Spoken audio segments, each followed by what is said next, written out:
So ito yung traditionally ginagamit sa paggawa ng rice wine. So yung pagpilag nila dito, ito yung ilalagay nila, tinatalian nilang ganun.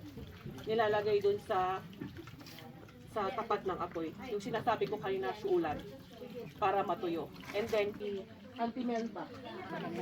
Pag arranged marriage, dati kasi pag uminom yung babae na kinakalon, yung arranged marriage, pag uminom siya sa tapoy,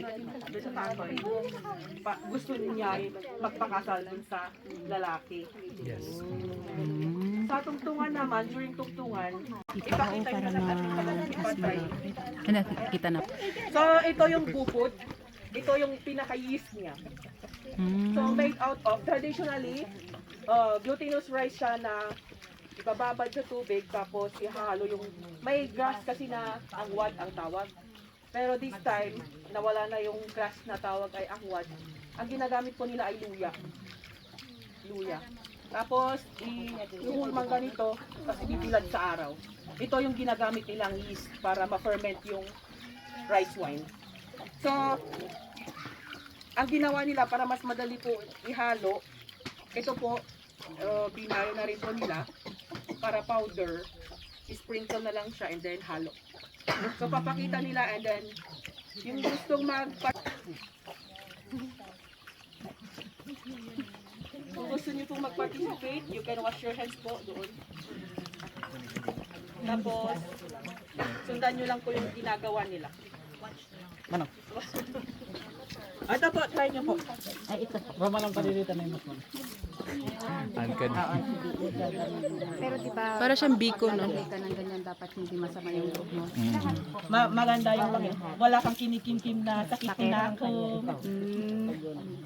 Hindi ako pwede. Joke.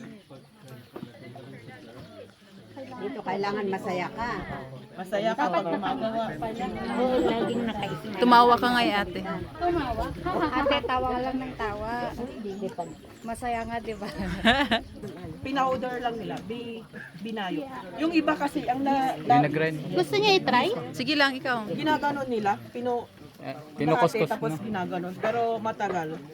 Kaya ginawa nilang mas madali. O yung gustong mag-try dito na. Next. Dito pa oh. Sinong Okay na yan. Tansya-tansya lang nila. Okay na yan. Pwede ka na mag-asawa, lovely. Pwede ka na mag-usawa ng ikurot. Wala kang asawa. Ay, nakalagay. Hindi naman. Nag-video kasi ako.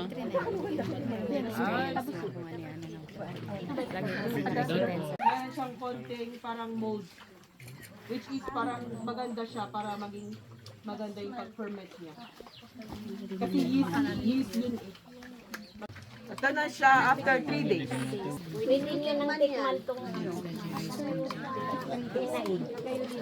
Ito ang tinatawag nilang Tikman niya na. Tikman mo. Madami ito. Kunti lang. Saan yung vision mo? Ay, dagdagan ko. Thank you. Kabilang man tanong. Thank you. Sige. Ihalo na lang. Ay, sabaw. Sabaw. Yung totoo. Salamat, Nay. Masalamat.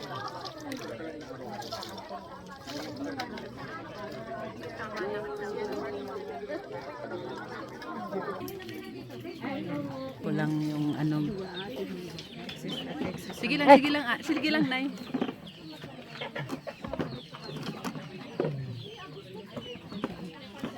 Wow, ang generous niyo naman po. More blessings po.